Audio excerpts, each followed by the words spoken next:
comment gérer un 2 contre 1 quand on est défenseur. On va voir ça dans la vidéo aujourd'hui. Bienvenue sur la chaîne Mon Coach Foot. Si tu es nouveau, on se retrouve sur les terrains et on va bientôt se retrouver réellement pour plus de coaching. Vraiment, de plus en plus, on va pouvoir reprendre les stages. En tout cas, je l'espère, à partir du 15 décembre, on va pouvoir se balader un peu plus tranquillement et tous se retrouver justement sur les gazons verts pour pouvoir progresser ensemble. Aujourd'hui, on se retrouve sur une nouvelle vidéo sur la chaîne Mon Coach Foot. Mais avant de passer à tout ça, je vous laisse l'intro.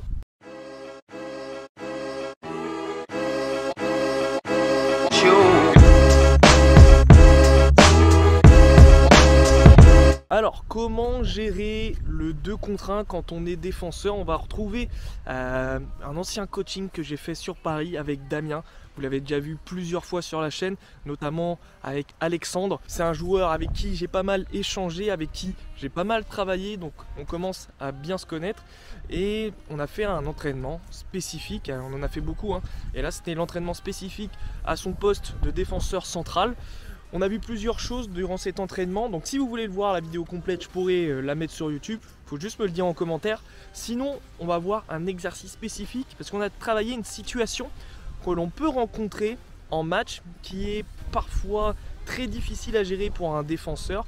Une situation de contre-attaque, voilà, perte de balle, votre équipe est totalement déséquilibrée, il n'y a plus de bloc équipe et vous vous retrouvez seul face à 2 adversaires, face à 2 attaquants.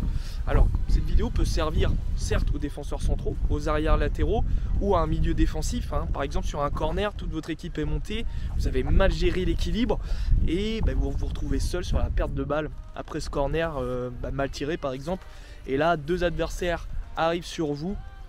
Comment vous allez pouvoir gérer ça? Comment vous allez pouvoir inverser le rapport de force? Car oui, il est possible de tirer avantage de cette situation, de devenir le plus fort justement, mais il va falloir adopter une situation, une intelligence de jeu, une compréhension pour pouvoir sortir vainqueur de ce genre de situation. Mais avant, si tu fais partie de ceux qui suivent la chaîne et qui regardent les vidéos YouTube sans être abonné, s'il te plaît, récompense le travail que je fais sur la chaîne Mon Coach Foot, like, commente et aussi réponds à la question qui sera cachée dans cette vidéo du jour. Si tu réponds à cette question et que tu es abonné, tu pourras gagner l'un des cadeaux que je remets chaque mois. Un mois gratuit dans le suivi personnalisé, un coaching à distance comme c'est actuellement pour ce mois-là. Voilà, plein de cadeaux possibles, donc n'hésite pas à y répondre. Avant de vous passer le schéma de l'exercice, de la situation qu'on va travailler avec Damien, je tiens à vous l'expliquer déjà comme ça va vous faire réfléchir et quand vous allez voir le schéma, ça va peut-être paraître plus simple. Avec Damien, on va travailler à 2. Moi, j'aurai le ballon et le rôle d'attaquant. Damien, lui, va avoir son rôle de défenseur. Comme vous pouvez le voir sur la vidéo, il y a une ligne de coupelle bleue en diagonale à gauche et une ligne de coupelle jaune à droite. Cet entonnoir permet à Damien de visualiser l'axe ballon-but. C'est-à-dire que moi, l'objectif en tant qu'attaquant, c'est de m'insérer dans cet entonnoir et de me diriger le plus vite vers le but, donc c'est-à-dire si je peux aller tout droit, je vais aller tout droit. Mais cela aussi va servir de diagonale comme si j'avais un coéquipier qui allait faire une passe. Comme vous pouvez le voir, Damien a compris qu'il devait bloquer une passe, mais le problème c'est qu'il me laisse passer assez facilement. Maintenant voyons les schémas. Comme je l'expliquais, en rouge le défenseur, en blanc moi l'attaquant, et avec mes deux lignes diagonales avec les mêmes couleurs pour pas vous perdre. Voilà à quoi ça ressemble vu d'en haut. Damien a 2 choses à gérer. Moi avec le ballon et un coéquipier, l'un de mes coéquipiers imaginaire qui ferait un appel soit sur la ligne bleue, soit sur la ligne jaune, donc qui rentre pour venir attaquer lui aussi directement le but. Damien doit alors se positionner en conséquence pour m'empêcher de faire une passe, mais aussi m'enfermer, garder une certaine distance sur moi pour intervenir à tout moment et jouer le 1 contre 1 avec moi. Voilà comment Damien devrait procéder. Il se positionne de 3 quarts en ayant forcément un œil sur moi, et cette position de 3 quarts justement va lui permettre d'avoir un œil sur mon coéquipier qui va pouvoir faire un appel derrière lui, dans son dos, sur la ligne bleue. Il va pouvoir de cette position jouer le 1 contre 1 avec moi et aussi couper une possible passe avec mon coéquipier. Il sera nécessaire pour lui de garder une certaine distance avec moi pour pouvoir intervenir à tout moment. Voyons une situation où Damien souhaiterait ne jouer que le 1 contre 1 avec moi, donc laisser tout un espace à sa gauche, puisque moi j'ai décidé d'attaquer son côté droit. Il me laisse donc la possibilité de trouver facilement mon coéquipier qui pourra se diriger vers le but. Cela serait donc une grosse erreur de sa part de jouer avec cette position-là.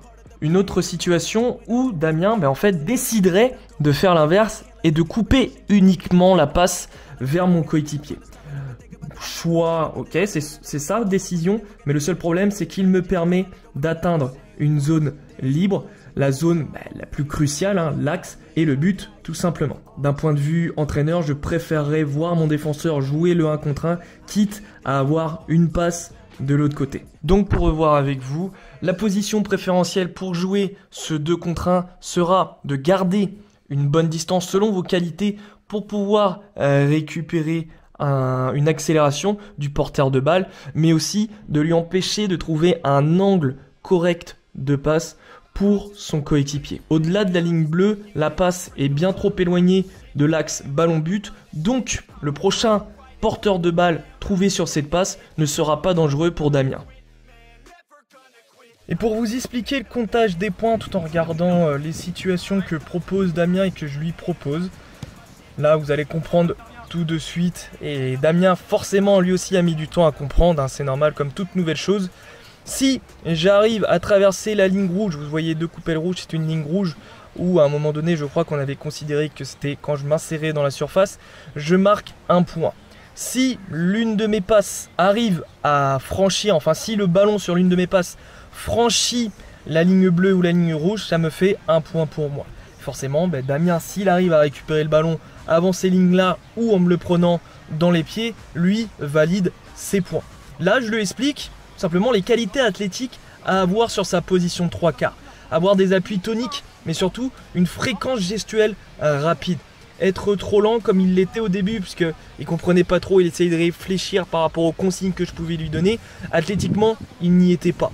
Donc je lui ai demandé, en lui montrant que j'attendais de lui un peu plus d'implication au niveau physique. Quitte à ce qu'il me rentre dedans, ça m'est égal. Physiquement, j'étais plutôt prêt à me faire rentrer dedans. Donc c'est vraiment ce que je lui ai demandé. Si on veut travailler en situation de match, il faut qu'il soit au taquet tout simplement. Donc là on va repartir sur une situation, forcément moi j'essaye de l'embêter, je pars à droite, à gauche j'essaye de partir dans l'axe pour que lui puisse réfléchir et trouver des solutions. Là sur la nouvelle situation je décide de partir sur sa droite, là il ferme très bien et là il m'embête. Là il m'embête, il m'envoie justement sur le côté. Et c'est ça l'objectif, c'est vous qui devez décider en tant que défenseur, en tant que joueur en situation défensive, de diriger et de décider de la direction de votre adversaire. Et là, il l'a superbement bien fait. Regardez bien ce ralenti. Forcément, la passe ne peut venir que du côté bleu, la passe dangereuse, donc s'il ferme cet angle-là, il le ferme très très bien. Là, je vous la remets une deuxième fois. Donc là, il ferme très bien la passe et ensuite, il m'emmène forcément petit à petit, parce que moi, je remarque que je ne peux pas faire la passe et il me ferme très bien car il garde une très bonne distance d'intervention entre lui et moi. Mais ce qu'on peut retrouver très souvent aujourd'hui, ce sont des défenseurs qui reculent et qui n'osent pas intervenir par peur d'une faute ou quoi que ce soit. Apprenez à avancer. Surtout, apprenez à avancer sur le porteur de balle. C'est vraiment essentiel.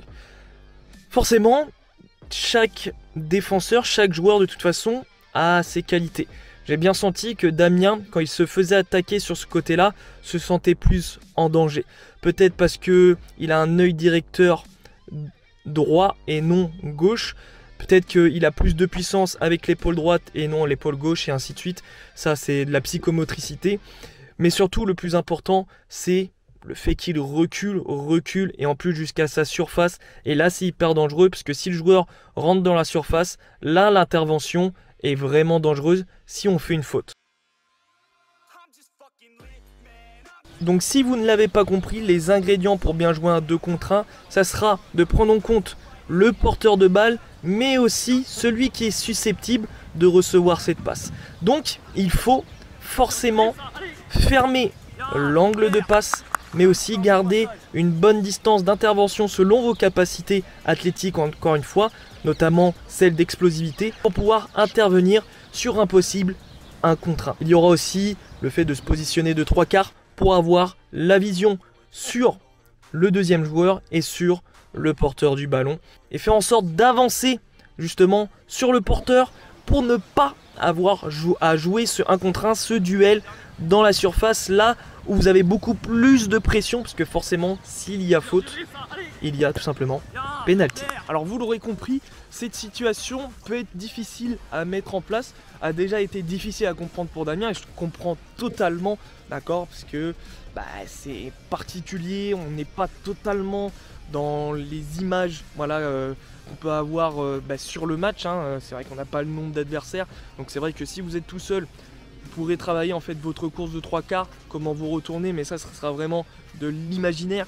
On va dire que le mieux c'est d'être en 2 contre 1 réel forcément, mais le 1 contre 1 comme ça pourra vous faire travailler justement avec cette sorte d'entonnoir qui pour moi aujourd'hui le meilleur moyen de travailler ce genre de situation, d'être capable d'apprendre à gérer ce 2 contre 1. Voilà, si aujourd'hui vous êtes que 2 à vous entraîner, pour moi c'est le mieux aujourd'hui. Clairement, il ne faudra pas hésiter à aller au duel. Voilà, Damien avait un petit peu peur parce que c'était moi qui avais le ballon, et je peux comprendre, si j'aurais eu un autre joueur peut-être que je l'aurais laissé faire à ma place.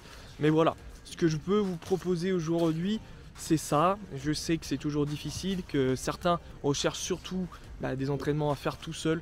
Mais si vous voulez vraiment être sur des situations de match, des fois il faudra être 2, 3. Voilà, mais voilà, vraiment aujourd'hui je voulais vous proposer une solution sur une situation qui peut être difficile à travailler. Et en fait on a certaines possibilités. Voilà, l'entonnoir aujourd'hui pour gérer un petit peu l'angle des passes, l'angle des cours, et surtout cette zone qui se rétrécit au fil des derniers mètres, parce que forcément si l'attaquant écarte, comme j'ai pu l'expliquer dans la vidéo, s'il écarte totalement hors de cet entonnoir, vous aurez normalement le temps de le récupérer.